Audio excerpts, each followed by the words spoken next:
Bonjour à tous, bienvenue sur Échecs et Pédagogie. Bonjour Laurent. Salut à tous, salut Romu. Donc aujourd'hui au menu le troisième et dernier volet de notre étude sur le tandem dame-cavalier contre dame-fou. Donc ce troisième volet est consacré à l'exploitation d'un roi faible.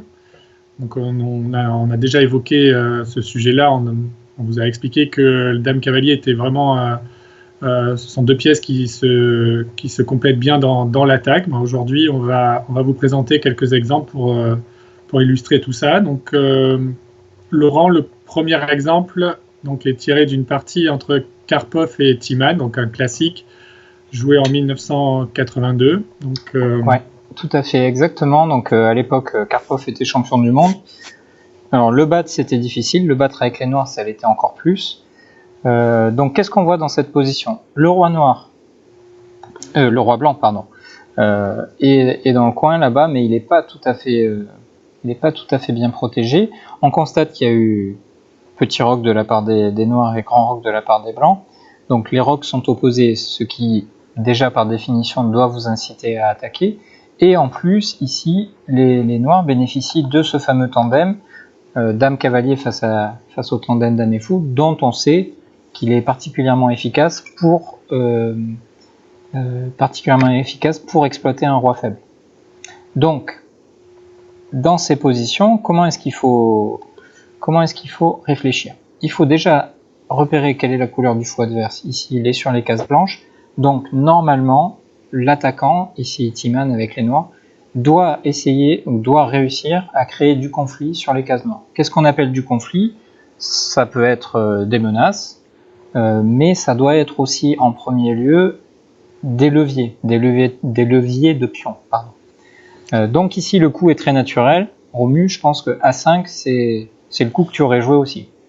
Oui, je pense aussi. Bon, c'est assez naturel. On voit que les pièces noires sont postées pour attaquer, donc on veut ouvrir les lignes et le levier se situe sur case noire, en l'occurrence la case B4, donc A5, c'est un coup qu'on doit faire assez facilement. Mm-hmm. Donc sur A5, Karpov a joué roi B1. Donc, je pense qu'il a senti que l'ouverture des lignes était inévitable, donc il essaie de se camoufler sur la colonne B.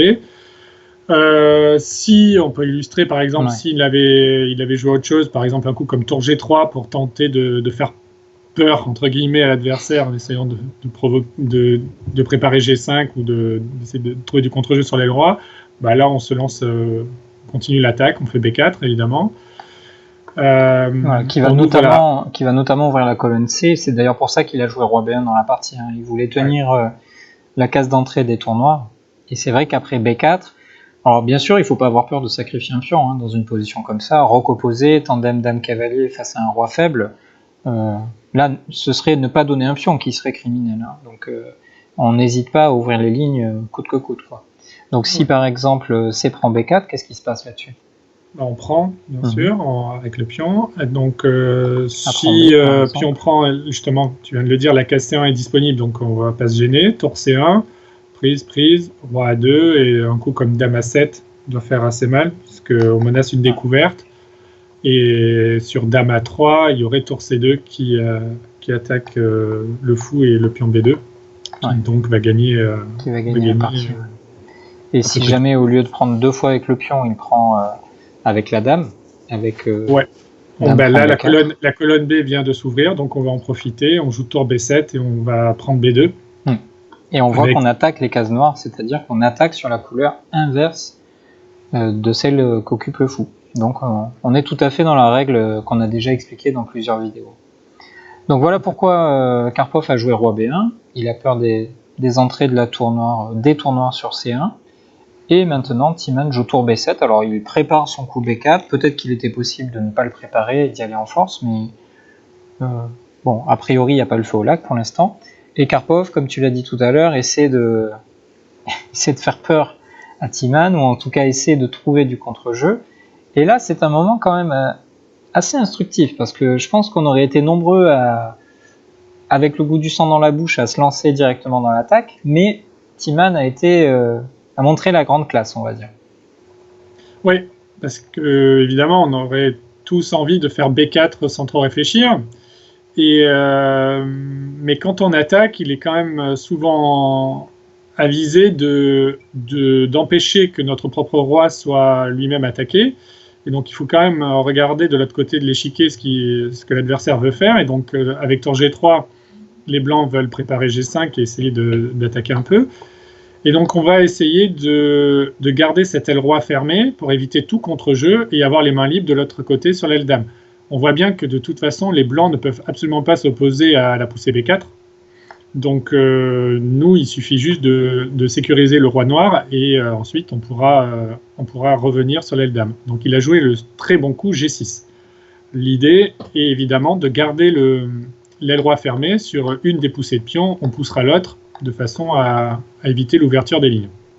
Ouais, donc vraiment un très joli coup, pas de contre-jeu, très joli coup prophylactique qui montre qu'il ne faut pas forcément s'affoler dans ce genre de position, il faut garder son sang-froid et empêcher tout contre-jeu de l'adversaire. Donc Karpov a joué G5, c'est ça ? Ouais, il a joué G5. On ne peut pas quand même conseiller de jouer systématiquement des coups comme G6.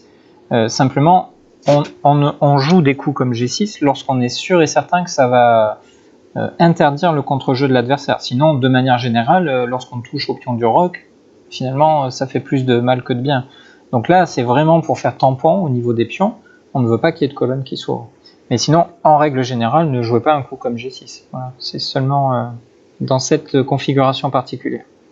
Alors, G5, H5, c'était exactement l'idée. On voit que les blancs, maintenant, n'ont pas de ligne ouverte pour contre-attaquer. Et, j'allais dire tranquillement, bon, je pense qu'en 82, quand on était en train de battre Karpov avec les noirs, on n'était pas si tranquille.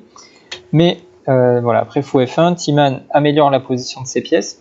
Ici notamment ce qu'il fait, c'est donner l'accès à la case C5 pour le cavalier. Il surprotège la tour B7.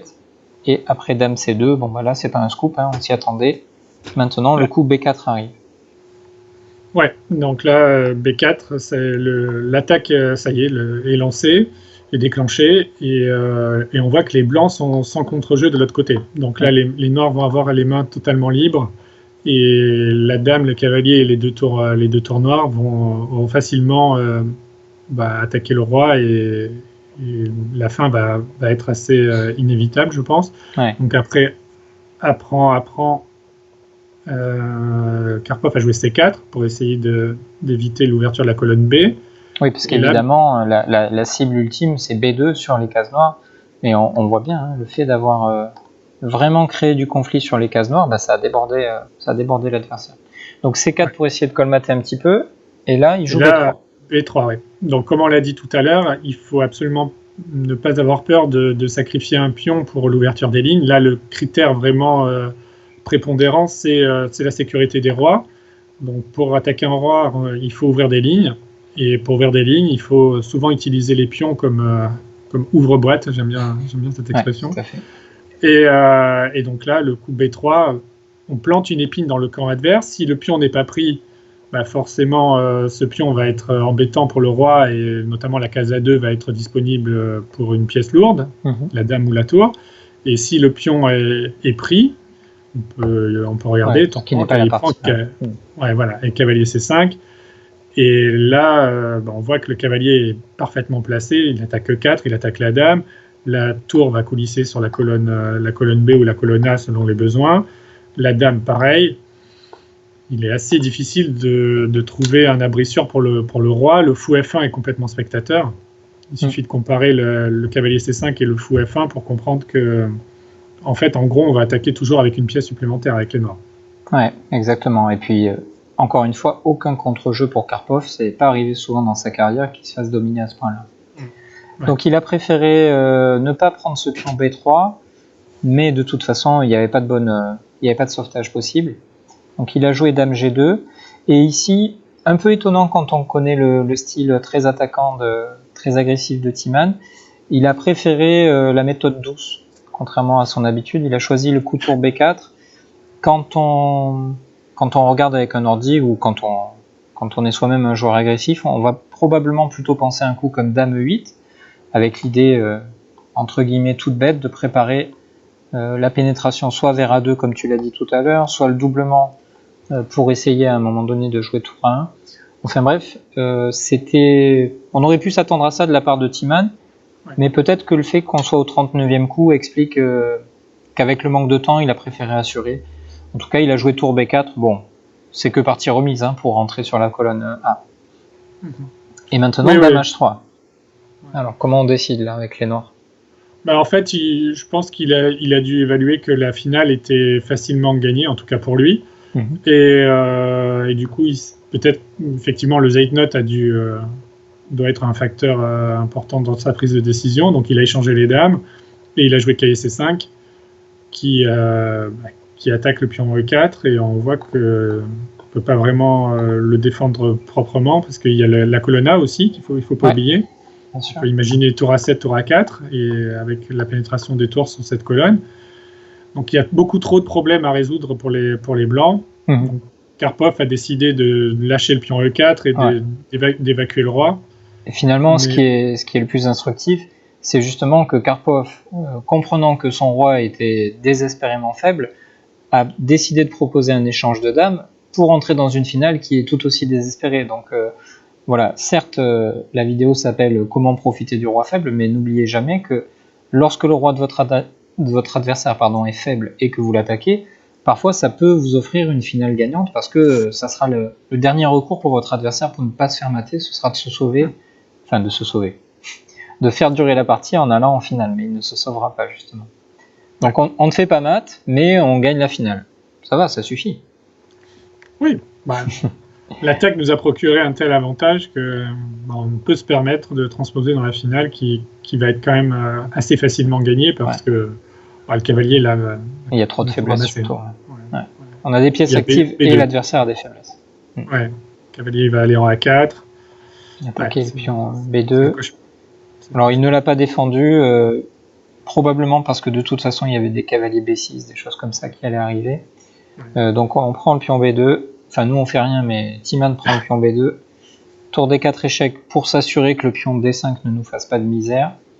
Et après tour prend C5. Bon, je pense que Karpov a joué par inertie, mais voilà, la fin est pas très compliquée. Tous les pions vont tomber les uns après les autres, ils sont trop faibles. Et les pièces noires sont trop actives. Donc ici, Karpov a décidé de s'arrêter. Donc, exemple très instructif, dans lequel on voit bien que, comme dans les deux vidéos précédentes, comme on vous l'a expliqué dans les deux vidéos précédentes, le possesseur du tandem dame et cavalier doit créer du conflit, en général, sur la couleur inverse du fou de l'adversaire. Donc ici, c'était notamment la percée en B4, le levier en B4, qui a donné une attaque décisive à Timan. Alors, quel est notre prochain exemple, Romu? Un très bel exemple. Donc, un très, très vieil exemple, il date de 1899.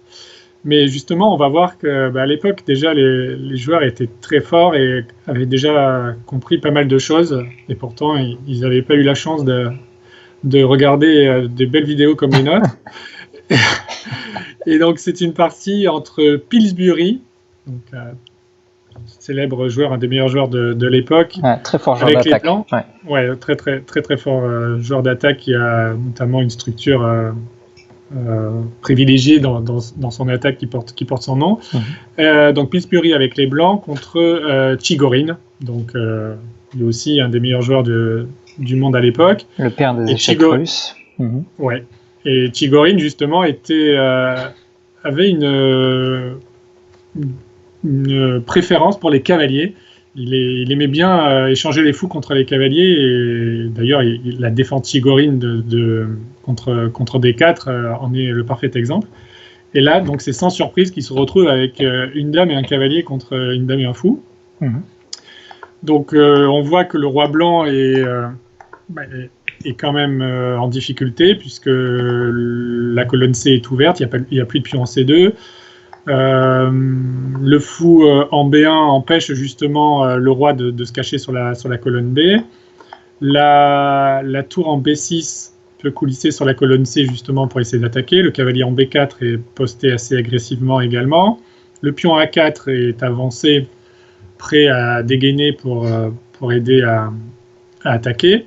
De l'autre côté, on voit que les blancs ont quand même réussi à doubler sur la colonne G ouverte pour attaquer G7, mais on voit que c'est pas forcément très grave. La tour en F7 remplit un rôle défensif assez efficace. La tour défend bien G7 et on voit pour l'instant pas vraiment de graves menaces chez les blancs. D'ailleurs, cette tour pourrait être amenée à faire différents travaux, parce qu'en plus de défendre G7, on se doute qu'elle pourrait coulisser un jour sur la 7e rangée et partir aussi, être utilisée aussi en attaque. Donc c'est à la fois solide et c'est pas une pièce qui sera dédiée seulement à la défense. Ouais, elle a une liberté de manœuvre assez agréable sur la 7e rangée. Ouais, tout à fait. Donc là, comme on vous l'a expliqué dans le premier exemple, les noirs doivent chercher le conflit sur les cases noires, donc les cases de la couleur opposée à celle du fou adverse. Et sans surprise, on va utiliser encore une fois les pions pour essayer d'éventrer un peu plus le roc des blancs. Et donc le coup à 3 n'est pas trop difficile à faire, on va dire. C'est un coup encore naturel. Et encore une fois, vous voyez qu'on est prêt à sacrifier un pion, on n'a pas peur de la prise, parce que ça ouvre les lignes et c'est quand même le but premier de cette percée de pion. Ouais, c'est vraiment le pendant du coup B5, B4 dans l'exemple précédent, dans la partie où Timan a battu Karpov. Donc après A3, que faire avec les blancs? S'il avait décidé de refuser, on peut pas savoir ce que Chigorin avait décidé, mais on pense qu'il avait prévu de jouer un nouveau coup qui va permettre du conflit sur les cases noires, c'est-à-dire Dame D6, pour ouvrir encore un petit peu plus la position. On voit quand même l'intérêt d'avoir joué A3, qui est d'avoir planté une aiguille dans le roc de l'adversaire, mais aussi par exemple d'avoir affaibli la case C3 ou ce genre de choses. Et pourquoi pas aussi avoir affaibli le pion A2. Donc on préparerait un nouveau levier avec le coup C5 et ensuite justement, comme on disait, peut-être que la tour F7 pourrait participer. Ouais. Alors Pillsbury, qui n'était pas du genre à se défausser, on va dire, a décidé de prendre A5, cavalier D5, dame B3, et ici il faut créer un nouveau conflit sur les cases noires. Bon, maintenant je pense que vous êtes de grands experts du conflit sur les cases noires, et on joue exactement le même coup que Timan, c'est-à-dire B4 à nouveau pour poser problème sur cette couleur-là. Alors comment Pillsbury a-t-il réagi en vrai? Alors, il a pris en B4. On pourrait se poser la question s'il avait mis le pion en A4, qu'il avait essayé de garder la position un peu plus fermée. Mais on voit que l'intérêt d'avoir mis le pion en B4, c'est qu'on obtient la case C3. Et donc on fait coulisser la tour sur cette colonne avec tour C6 échec, roi D2 et tour C3. Et là, après dame B2, C5, c'est opération porte ouverte. on ouvre tout. Et le roi en D2 va avoir quelques soucis. Et on voit les tours en G1 et G3 sont complètement jouent aucun rôle défensif. Et le roi est en face des pièces lourdes, la dame, mais aussi la tour F7, comme on l'a dit tout à l'heure, peut coulisser sur D7 ou sur C7 selon les besoins. Et le cahier D5 est une véritable pieuvre. Et on voit mal comment le roi va se sortir de ce traquenard. Ouais, tout à fait. Donc là, encore une fois, un coup comme C5, vous devez surtout pas hésiter. Vous savez que pour attaquer un roi, il faut commencer par ouvrir la position et les leviers sont vos amis. Ouais. Donc Pillsbury a pris alors. Ouais, okay. Il a pris en B4, donc évidemment tour prend B4, dame D3, et là, encore une fois, un levier, encore une fois, on cherche à ouvrir la position, et donc le roi se trouve sur la colonne C, donc naturellement on va ouvrir cette colonne, donc sans surprise, on joue C5. En même temps, la dame peut accéder encore un peu plus facilement sur l'aile dame, puisqu'elle obtient la case A5 notamment. Donc là, il a pris en C5, c'est à peu près normal. Dame A5, justement, la dame arrive. Sur les cases noires, comme d'habitude. Toujours sur case noire. Bon, là, il a joué fou C2. C'est difficile de donner un bon conseil, honnêtement. Ouais, c'est ça. Après, on va pas analyser dans le détail. Peut-être que si les followers branchent un module, ils vont se rendre compte que fou C2 n'était peut-être pas la meilleure défense ou quoi que ce soit. Mais ce qui est certain, c'est que là, la position est absolument sans espoir. Et ce qu'on cherche à vous apprendre, c'est pas quel était le meilleur coup de telle ou telle position, mais plutôt de quelle façon on doit réfléchir dans tel type de situation, quoi, on va dire. Donc là, peu importe que fou C2 ou soit le bon coup de défense ou pas, de toute façon, on a vu l'essentiel de cette partie. Comment profiter du tandem dame-cavalier pour attaquer? On a créé du conflit sur les cases noires à différentes reprises. Donc regardons quand même la fin. Fou C2, dame prend A2. Bon, là, voilà, tour C4. Bon, tout le monde participe à la fête. Hein. C'est pas très très difficile à jouer. Le cavalier est monstrueux en D5. La tour C4 est très forte. La dame a aussi. La tour F7 va bientôt arriver. Et bon, sans surprise, ça va forcément exploser. Mais on va le voir que ça va exploser d'une manière assez classique dans ce genre de situation. Ouais, tout à fait. Donc, il a joué tour D7. Donc, oui, alors juste, j'ai fait la flèche pour montrer cavalier B4, donc j'explique pourquoi c'était pas valable tout de suite. Attention quand même au contre-jeu, même si on est relativement serein avec les noirs, notre roi est quand même visé par les pièces adverses. Donc là, cavalier B4, ce serait juste gâcher la partie, parce qu'après dame D8 échec, tour F8, prise en G7, et les noirs se feraient mater de façon tragique. Donc on garde toujours à l'œil que l'adversaire a le droit d'avoir du contre-jeu et on surveille ça. Donc tour D7, ça joint l'utile à l'agréable, ça va empêcher la dame de participer, de menacer en D8, la tour continue de défendre G7, et en plus elle va avoir une action pour interdire au roi de s'échapper. Donc voilà, c'est un coup très naturel encore une fois. Ouais. Donc C6, bon, pour faire durer la partie peut-être, je sais pas. Voilà, tour prend, dame D4, c'était pour avoir la case D4 pour la dame, certainement. Et attaquer, menacer G7, mais le problème c'est que le ballon est dans les pieds des noirs, donc c'est eux de tirer les premiers, donc dame A3. Ouais, donc on revient sur cette histoire de case noire. On peut dire que là, ça sent la tactique. Pourquoi? Parce que toutes les pièces noires sont en place. C'est quasiment impossible d'améliorer l'une de ces pièces-là. Donc dame A3 échec, Roi D2. Et là, justement, la tactique va apparaître. Tous les ingrédients sont sur la table. Il suffit de cuisiner maintenant. Donc, c'est pas très difficile. Tour prend... Enfin, c'est pas très difficile. C'est sans surprise, en tout cas, qu'il y a quelque chose. Tactique. Et donc, tour prend C2, roi prend C2, et cavalier prend E3. Donc, on voit que la conclusion se passe inévitablement sur case noire. Et là, bon, c'est juste... il a fait encore quelques échecs de consolation, mais évidemment... Le roi s'échappe. Voilà, il n'y a pas d'espoir. Donc très bel exemple de Chigorin qui avait déjà tout compris avant tout le monde, je suppose. En tout cas, il a su à merveille exploiter son tandem dame et cavalier, et il a fait finalement exactement ce qu'a fait 100 ans après lui Timan, c'est-à-dire créer du levier sur les cases noires, créer du conflit sur les cases noires, et en attaquant sur cette couleur-là, puisque l'adversaire avait un fou blanc, on l'a fait craquer. Alors, le prochain exemple, Romu, je te laisse le présenter peut-être. Oui, donc là, c'est un joueur. C'est un joueur probablement moins connu. Alors, donc c'est une de tes parties, Laurent. Exact. Tu as les noirs, tu es du bon côté de l'échiquier. Ouais. Et tu joues contre un jeune Français qui est souvent bien placé dans les championnats de France jeunes, qui s'appelle Safar Aroutounian, qui est originaire du Mans. Un jeune espoir. Ouais, c'est un jeune espoir. Donc c'est une partie que tu as jouée à l'Open de Rochefort en 2019. Exactement, la dernière ronde, la ronde du matin. Donc c'est une ronde pendant laquelle personne n'aime beaucoup calculer, et dans cette partie j'ai eu la chance d'obtenir le fameux avantage dont on est en train de parler, et c'est loin d'être une partie modèle, hein. Je cherche pas à dire que j'ai la même classe que Chigorin ou Timan ou qui que ce soit. En revanche, ce qui est intéressant, je pense, et ce qui est instructif, c'est que ma réflexion a été vraiment menée par cette histoire de la couleur sur laquelle je devais mettre la pression sur mon jeune adversaire.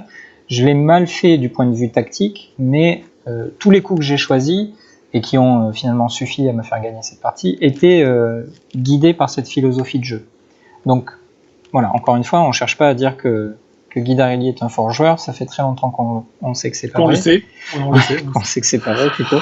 Mais par contre, voilà, si même moi j'ai pu jouer de cette façon-là, ça veut dire que vous pouvez faire la même chose, et que vraiment vous devez vous inspirer. Avoir de la culture aux échecs, ça peut suffire pour vous faire gagner. Évidemment, si en plus de la culture vous calculez comme Maxime Vachier-Lagrave, voilà, vous deviendrez bien plus fort que des coachs sur une chaîne YouTube, on va dire.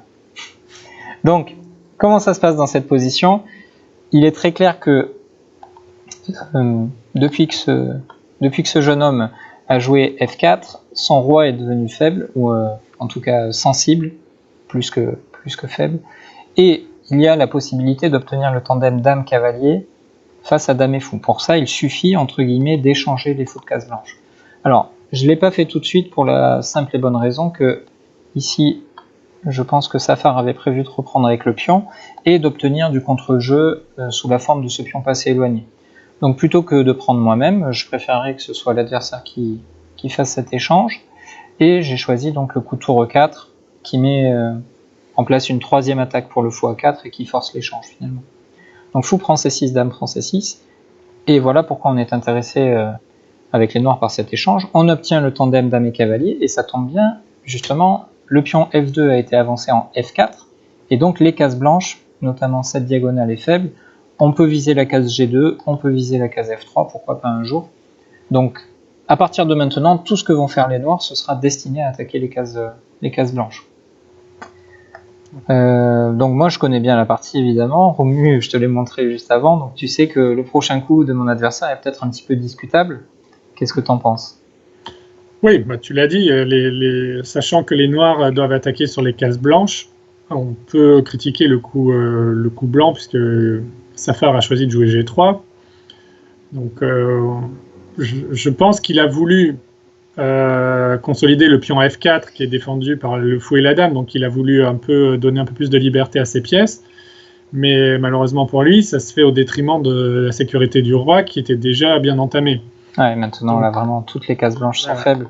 Je pense que ce dont il a eu peur, alors on a analysé après la partie, mais honnêtement je me souviens pas des explications qu'il m'avait données pour ce coup-là. Peut-être qu'il a eu peur aussi d'une manœuvre comme cavalier H4 et tour E6, tour G6. Vous voyez, tout est destiné à attaquer les cases blanches. Et c'est vrai que quand on regarde du point de vue des blancs, ce cavalier en H4 est particulièrement désagréable parce que on a du thème de dame prend G2, mais il y a aussi, pourquoi pas, des fourchettes en F3 qui peuvent arriver. Bon, là j'ai fait un peu Picasso avec les flèches, mais vous avez compris, je pense. Donc peut-être justement, c'est parce qu'il a anticipé qu'il allait souffrir sur les cases blanches qu'il a joué G3, parce qu'il s'est peut-être dit que le cavalier en H4 allait être très désagréable. Mais quand même, hein, c'est pas le genre de coup qu'il faut jouer le cœur léger. Vous vous souvenez tout à l'heure quand dans la partie de Timan on a parlé du coup G6. Lorsque Timan l'a fait, c'était extrêmement fort parce que ça évitait l'ouverture des lignes. Ici G3, c'était probablement pas nécessaire, il aurait dû s'abstenir et sans doute jouer dame F2. Il est loin d'être perdant de toute façon dans cette position, c'est juste qu'en pratique, c'est très délicat de défendre ce genre de position avec les blancs. Ouais. Donc il a joué G3. Et là, tu as suivi ce qu'on vient de dire, et de toute façon, c'était ton raisonnement en provoquant l'échange des fous de case blanche. Tu veux attaquer le roi. Pour attaquer le roi, comme d'habitude, on essaye d'affaiblir un peu les parages de ce roi, et souvent on utilise les pions pour cela. Donc c'est ce que tu as fait avec H5. Tu rajoutes t'apportes un peu plus de punch à ton attaque, et tu rajoutes un attaquant, tout simplement, en la présence du pion. Et ce pion va s'avancer en H4, il pourra soit prendre en G3, affaiblir donc le pion G3, soit même se planter en H3 et viser la case G2, avec une véritable épine dans le camp blanc. Ouais. Ce dont il faut avoir conscience, c'est que quand on joue H5, on ne sait pas encore si on va jouer H3 ou si on va prendre en G3. C'est juste qu'on sait que ça apporte de la plus-value à notre attaque, et que donc il faut que ce coup soit joué. Le dernier effet qui se coule de ce coup H5-H4, c'est que ça pourrait ouvrir la colonne H, pardon. Pourquoi pas un jour ou l'autre rêver de faire participer les tours par cette colonne. Ouais. Donc H5 c'est très naturel, il ne faut pas hésiter à jouer ce genre de coup. Ça sera peut-être pas soutenu par un calcul très concret, mais voilà, c'est le genre de coup qu'il faut jouer. Ouais. Alors, mon adversaire a réagi de façon très humaine. Comme il a senti que son roi était faible, il a cherché à provoquer des échanges. Donc fou D4 pour échanger au moins une paire de tours. Ici, j'ai repris de la dame. Alors, si vous branchez un ordi, je sais que tout le monde aime bien faire ça, vous vous rendrez compte que c'était plus précis de prendre de la tour. Bon, moi, je suis désolé, je suis pas un ordi.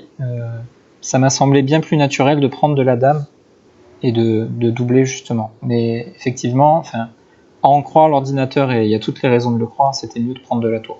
Bon, encore une fois, on ne discute pas tous les coups. Non, ce qui est important, c'est comprendre l'esprit, en fait, dans lequel tu as joué, dans lequel il faut il faut jouer quand on se retrouve dans ce genre de situation avec les tandems.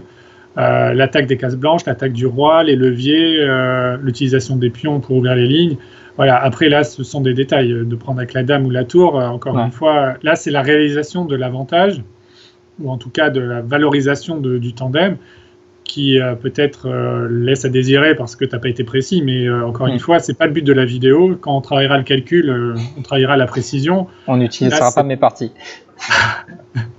mais là, c'est vraiment voilà, l'idée générale et l'état d'esprit qu'il faut avoir quand on obtient ce rapport matériel. Tout à fait. Donc Safar a continué dans sa stratégie d'échange. Il joue fou F2 pour pouvoir échanger les tours. Donc selon les ordinateurs, le meilleur coup c'était fou C3 avec l'intention de jouer dame D4. Bon, vous regarderez ça avec un ordi si ça vous intéresse. Mais voilà, comme vient de dire Romu, on s'intéresse surtout à la stratégie et à la compréhension. Donc j'ai joué dame F5 pour éviter, pas pour éviter tour E1, mais pour préparer certaines attaques. La dame pourrait pourquoi pas venir sur H3, pourquoi pas venir sur G4. De toute façon, elle est sur une zone intéressante. Et j'avais aussi à l'œil, on le verra plus tard, mais j'avais aussi à l'œil de garder une petite pression sur C2 afin de maintenir la dame blanche accolée à ce pion C2 pour pas qu'elle puisse créer de contre-jeu. Donc Safar a été logique avec lui-même, il arrive à proposer cet échange de tours que j'ai accepté et on est vraiment dans le tandem pur dame-cavalier face à dame et fou et vous connaissez tous les secrets, on vous a déjà tout dit, il faut que les noirs créent du conflit sur les cases blanches et qu'ils attaquent sur cette couleur-là. Donc le coup que j'ai choisi est assez naturel, je crois dame 4, la dame est juste parfaite sur cette case, la diagonale, le pion C2, on met une petite pression sur le fou, voilà, c'est difficile de trouver une meilleure case que ça pour la dame. Ouais, complètement. Non, tu as joué un coup de centralisation normal, un coup multifonction, c'est le genre de coup qu'il faut absolument en faire et qui met de la pression sur l'adversaire. Et là, tu as joué H4, qui est la suite logique de tout ce qu'on a dit. Bon, sans les tours, on se doute que l'idée c'est plutôt H3 du coup maintenant. Oui, clairement. Maintenant, c'est le pion, la case G2, pardon, qui est dans le viseur de la dame 4. Là, il a d'ailleurs bien réagi. Il a joué dame D3 qui propose l'échange de dames. Donc, bien évidemment, tu vas refuser parce que tu veux garder le tandem. Et il a joué dame C6. Voilà, il y avait une autre option aussi possible avec dame A8 en se disant que la dame continuait son travail sur la diagonale, mais pouvait pourquoi pas pénétrer sur A1. Bon, il fallait faire un choix. Moi, j'ai décidé de la mettre en C6. Encore une fois, pour cette idée de C2, de presser un peu le pion C2. Ouais. Bon, là, il a joué dame E2, donc il essaie de colmater les cases blanches et il aurait pu aussi on pourrait peut-être envisager dame C4 avec l'idée toujours d'harceler la dame pour proposer plutôt un échange de dames. Que tu aurais évidemment refusé. Ouais, je pense que j'aurais refusé parce qu'en cas d'acceptation, bon, déjà, il y a plus on peut plus rêver d'attaquer le roi, évidemment. Notre avantage, une grande partie de notre avantage disparaît. Et ces pions doublés ne sont pas si faciles que ça à exploiter. Même si on se dit, je fixe la structure, on vous renvoie à la vidéo qu'on vous a faite sur les finales avec bon cavalier contre mauvais fou. Les blancs vont quand même avoir des ressources, leurs pions sont pas si faibles que ça, ils peuvent les échanger notamment. Donc ça, c'est pas si simple à gagner. Par contre, je sais pas exactement ce que j'aurais fait, mais j'aurais peut-être répété les coups. Voilà, dame F3, dame D3, et finalement choisi dame A8. Dame A8. Une technique assez classique quand on a l'avantage de, entre guillemets, fatiguer le poisson en répétant la position et en gardant les options ouvertes, on va dire. Bon, Safar a joué dame E2. Et maintenant, H3, bon ça c'est pas un scoop, on allait jouer H3, on attaque les cases blanches, on menace mat en G2, fou D4, il l'a vu, oui, quand même, je pense qu'il voit beaucoup plus de choses que ça, c'est vraiment un jeune qui deviendra assez fort. Et alors là, comment tu peux expliquer le prochain coup que j'ai joué ? En fait, on voit que ta dame, elle est au maximum de son potentiel, elle contrôle parfaitement donc les cases blanches, on l'a répété. Le pion H3 est parfait, c'est une épine plantée dans le camp noir et force la dame blanche à défendre G2. Et maintenant, en fait, la seule pièce qu'il faut améliorer, c'est ton cavalier G6 qui a rempli son rôle tout tout à l'heure, puisque ça a provoqué plus ou moins l'avancée du pion G3, et justement ce pion G3 domine un peu ton cavalier, qui ne peut pas aller sur H4 notamment, et donc il faut essayer de recycler cette pièce. Donc, naturellement, on va chercher à attaquer les cases noires avec les cases blanches, pardon, avec ce cavalier. Donc tu as joué le bon coup cavalier E7, qui rapatrie le cavalier sur la case D5. Alors, bien sûr, le cavalier n'est pas comestible, puisque Dame G2 mat finirait la partie. Et le cavalier se dirige tranquillement vers D5, d'où il pourra rôder un peu partout et selon les besoins de la position, choisir telle ou telle case pour continuer le massage sur les cases blanches. Ouais. D'ailleurs, quand vous jouez des coups comme cavalier E7, enfin en tout cas je ne sais pas si les autres joueurs font comme ça, mais moi je fais comme ça. Ici, c'est pas la peine de calculer à l'avance si on va passer par D5, par C6, par F5. De toute façon, on sait qu'on a besoin de le recycler et on doit trouver une case à partir de laquelle il y aura différents chemins disponibles. Voilà, on peut pas calculer exactement tout. Et en plus, on ne sait pas quel est le prochain coup de l'adversaire, on ne sait pas quel type de défense il va choisir. Ce qui est certain, par contre, c'est que notre cavalier a différents chemins et c'est pas la peine de décider avant de jouer cavalier E7 quel est le chemin qu'on va prendre. Il faut être relativement souple, on va dire. Ouais. Donc là, Safar a décidé de s'en aller avec son roi parce que je pense qu'il en avait un peu assez de surveiller le mat en G2. Bon, c'est pas la meilleure défense, encore une fois, mais bon, vous comprenez que le but de cette vidéo, c'est pas de montrer la vérité au coup par coup. Donc il a joué roi F1, ce qui ne va pas parce que ça laisse entrer la dame sur H1. Et après fou G1, maintenant le fameux coup cavalier D5. Donc là, on peut viser différentes cases, mais C3 serait une case assez sympa pour notamment contrôler la case 2, la case D1 et venir soutenir la dame, justement. Ouais. Donc là, oui, cavalier D5, il a cherché à chasser ce cavalier. Il a joué C4, mais on peut s'interroger sur un coup comme Dame E8, parce que les échecs, c'est quand même les coups importants à regarder. Après roi H7 et dame prend F7, ça n'irait pas parce que dame G2, roi E1 et dame prend G1. Et le fou, et il n'y aura pas de perpétuel. Dans le pire des cas, on pourra jouer cavalier F6 et éviter tous les échecs adverses. Ouais. Donc voilà. Donc ça, c'est complètement gagnant. Et sur dame E8, roi H7, dame E2 par exemple, pour essayer de défendre. Là, tu joues cavalier C3. Pareil, le cavalier arrive avec un effet un peu dévastateur. Ouais, notamment, il contrôle la case E2 qui va être parfaite pour les blancs. Oui, c'est ça. Et donc, dame prend H3. Donc, les blancs arrivent à se débarrasser d'un des attaquants. Mais après dame F3, le problème, c'est que le roi est complètement tout seul. Et donc là, roi E1, dame E2 mat, évidemment. Et sur fou F2, cavalier E4. On voit vraiment que la dame et le cavalier se complètent magnifiquement. Ouais. Et donc, là, sur cette variante-là, par exemple. Juste terminé, ouais. Voilà. Et d'ailleurs, le mat survient sur les cases blanches pour confirmer tout ce qu'on vous a dit, mais vous voyez à quel point le tandem se marie parfaitement. Une petite astuce, là, quand vous calculez ce genre de ligne et que vous voyez que vous allez perdre H3, la dame est située à gauche du roi blanc, le fou pareil, donc on va venir attaquer de l'autre côté sur la zone qui est plus sensible. C'est pour ça que le fait que le cavalier soit de ce côté-là et que la dame passe par F3 pour aller en E2 ou pour aller en D1, c'est pas surprenant. Voilà, les blancs ont défendu un côté mais pas de l'autre côté, donc on fait le tour.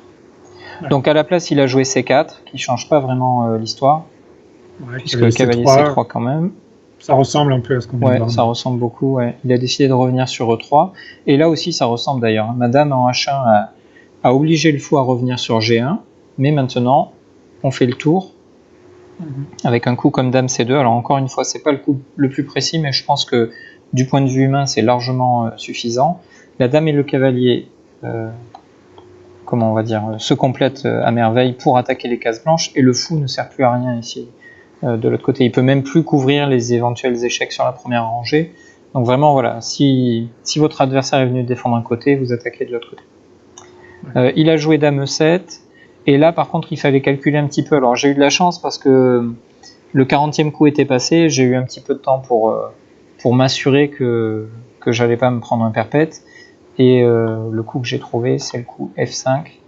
Donc la petite astuce de ce coup F5, au-delà du fait qu'on assoit encore un petit peu plus notre domination des cases blanches, c'est que grâce à cette poussée de pion, on a obtenu la case F7 pour s'enfuir avec le roi et pour éviter un éventuel perpétuel. Il y a quelques échecs, c'est exactement ce qu'a fait Safar, mais au bout d'un moment, le roi se cache en C6, il n'y a plus d'échecs et les menaces demeurent, donc voilà, c'est terminé, quoi. Ouais, mais ça, c'est un scénario qui arrive souvent d'ailleurs quand on attaque avec Dame Cavalier contre Dame Fou. Donc on vous a expliqué, je pense que vous l'avez compris maintenant, qu'il faut chercher à attaquer le roi quand vous avez ce rapport matériel. Mais du coup, quand la Dame et le Cavalier partent dans le camp adverse pour attaquer le roi blanc ici, notre roi reste un peu tout seul. Et donc il peut arriver que la Dame adverse nous fasse des échecs et que notre roi soit obligé de partir un peu en balade. Et souvent, il va même se rapprocher de ses propres pièces pour justement s'abriter des échecs de la Dame blanche. Donc ça, c'est un scénario qui arrive relativement souvent. Donc il faut toujours avoir en tête de pas forcément avoir peur des échecs adverses, il faut les surveiller et de se dire, ok, je vais monter mon roi en fait, et mon roi va se rapprocher de mes propres pièces qui vont en même temps attaquer le roi de l'adversaire, mais aussi protéger mon propre roi. Donc ça, c'est un scénario vraiment qui revient très, très régulièrement. Ouais, dans la plupart des cas, on cachera notre roi sur la bonne couleur, c'est-à-dire sur la couleur sur laquelle on attaque, et donc la couleur sur laquelle notre adversaire est plutôt faible. Ici, les cases blanches. Alors, on regarde la fin. Maintenant, c'est la phase finale. Il suffit de trouver le bon ordre de coups pour faire mat, pardon. Donc, tout est en place. Dame D1 échec, roi F2, cavalier E4 échec, dame E3.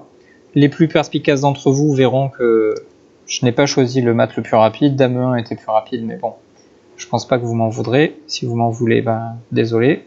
Dame D2 échec, dame D3 échec, et maintenant dame D1 mat. Bon, le tableau final est quand même, je trouve, assez instructif parce que absolument tout est sur case blanche. Le roi se fait mater sur case blanche. C'était difficile de passer à côté de cette partie, disons pour illustrer pédagogiquement notre thème. Encore une fois, il y a pas mal d'erreurs tactiques ou d'imprécisions de calcul, mais du point de vue de la stratégie et de ce qu'on doit chercher à faire dans ces cas de figure, je pense que c'était instructif. J'espère pour vous que c'était instructif. Ok, donc tu viens de nous parler de cette histoire de roi qui part en balade pour se défendre, pour se prémunir des contre-attaques. On a deux exemples, on a sélectionné deux exemples qu'on va voir assez rapidement parce que tu viens de très bien décrire ce qui se passe. Donc le premier exemple, on va se mettre directement là où ça nous intéresse. C'est une partie entre Vandveli et Kramnik, dans laquelle, on va se mettre du bon côté, désolé pour la technique, dans laquelle Vandveli se fait attaquer le roi. On voit bien le dernier coup noir, évidemment, c'est fou B3 échec. Alors, on pourrait très bien dire que ce que Vandveli a fait, de toute façon, c'était obligatoire. Le roi n'avait pas de bonne case. Mais malgré tout, regardez ce qui va se passer. Après roi C3, Kramnik ne récupère pas tout de suite la qualité en D4 parce que la tour est clouée. Il joue fou E6 qui crée la menace dame B3 échec. Dame C2 qui permet d'éviter la menace mais aussi de déclouer la tour. Et après fou prend D4, roi prend D4.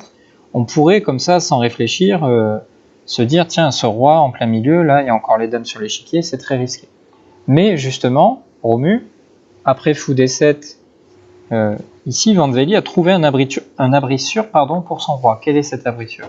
Oui, l'abrissure c'est B6. Donc sans surprise, sans surprise, c'est une case noire. Donc on voit bien que les blancs sont forts sur les cases noires puisqu'ils ont la dame et le cavalier, tandis que les noirs ont un fou de case blanche. Et donc comme on l'a dit juste avant, le roi n'a pas peur de s'aventurer dans le camp adverse parce que en fait, sur les cases noires, il est en sécurité puisque c'est la couleur sur laquelle les blancs sont forts. Donc évidemment qu'il n'y aura aucun souci, les noirs ne pourront pas attaquer ces cases noires avec un fou dans D7. Donc, il a joué roi C5 dans cette position, sans avoir peur de fantôme. Et on voit que même la dame noire est complètement impuissante. Elle n'a aucun moyen de viser le roi. Ouais. Là, il a essayé dame à 1 justement pour essayer de faire le tour de la harceler. Faire le tour et reprendre un peu le contrôle des cases noires, mais ça s'est avéré forcément insuffisant. D'ailleurs, ça va pas être... excuse-moi, je te coupe. Ouais, ça va pas être la fin de l'histoire, parce que le roi va aller sur B6, mais dans cette situation, on aurait presque pu se dire que finalement, l'abri le plus sûr, ce serait E7, pour à la fois cacher le roi, mais aussi le faire participer à l'attaque. Pourquoi pas contrôler la case F6, ce genre de choses. C'est-à-dire que finalement, le roi, l'endroit où il est le mieux caché, c'est aux côtés de son armée, finalement. Et je pense qu'on n'a rien inventé, à mon avis, au Moyen-Âge, c'était déjà la règle qui prévalait. Voilà. On va pas laisser le roi dans le château si toute l'armée est partie faire la guerre de l'autre côté. Donc voilà, ça arrive très très souvent, effectivement. Donc, excuse-moi, je t'ai coupé. Après dame à 1... Cavalier D5, donc il centralise le cavalier, et on voit que ce cavalier va aussi servir de protection au roi. Donc en même temps, bien sûr, il attaque le roi noir, mais il va aussi servir de protection à son propre roi. Donc fou E6. Donc justement, s'il avait joué dame G1, on voit que là, par exemple, le roi pouvait s'abriter en D6, et peut-être même en E7, si besoin, dame C3. Bon, là, on sent que... Bon, d'ailleurs, ce roi si actif nous donne aussi le droit d'échanger les dames, parce que désormais... toutes les finales gagnent, oui. Voilà, toutes les finales gagnent. Au-delà du fait qu'on a un pion de plus, on a surtout un roi beaucoup plus actif. Donc Kramnik a continué par fou E6, dame C3 dame échec, C3, roi H6. Une petite variante qui est amusante, c'est que sur roi G8, cavalier E7, échec, roi F8, et maintenant il y avait roi D6. C'est quand même pas tous les jours qu'un roi participe à l'attaque comme ça. Donc à la fois il est sur un abri sûr et il participe à l'attaque. Et voilà, c'est ce qui me semblait qu'il y avait une variante ici en menace mat par dame H8. Et sur roi G8, il y a roi E7. Et sur roi G8, il y a roi E7. C'est quand même terrible de pouvoir attaquer comme ça. Et c'est mat d'ailleurs. Voilà. Et mat sur les cases noires comme ça, avec le roi qui est venu défendre. Donc dans la position initiale, on pouvait avoir peur pour ce roi en C2 qui se faisait attaquer, mais finalement, l'endroit où il fait à la fois attention à sa propre sécurité et où il attaque, c'est en E7. C'est quand même assez surprenant, on va dire. Ouais. Donc dans la partie, Kramnik ne s'est pas fait mater comme ça, il a joué roi H6. Dame E3, roi G7, dame D4, ok, bon, il va centraliser un peu sur les cases noires, il centralise, roi B6, donc comme on l'a dit, dame F1, bon, moyen, il cherche un peu de contre-jeu, dame D2, et roi G7, et maintenant le roi si bien avancé va commencer la récolte, donc roi prend B7. Ouais, sans avoir peur de l'échec, parce qu'ici on a cette fameuse technique défensive très connue, qui est que face à une dame qui veut nous harceler avec des échecs, coller un cavalier au roi permet de contrôler pas mal de cases d'échecs. Bon là bien sûr je schématise, parce que E4 et la dame blanche de toute façon défendent ces cases-là, mais voilà, un cavalier collé au roi est souvent une bonne arme défensive face à une dame adverse. Bon, Kramnik a continué, je pense, par dépit, quelques coups, F6, dame D6, fou F7, B4. Bon, et là, il est temps de s'arrêter quand même. Les carottes sont cuites, il n'y a plus le moins de contre-jeu et 2 pions de retard. Donc, voilà le premier exemple qui illustre ce que tu as expliqué tout à l'heure dans ma partie. Alors, moi, je ne pense pas avoir eu ça à l'esprit dans la partie contre Safar, lorsque mon roi est parti jusqu'en C6.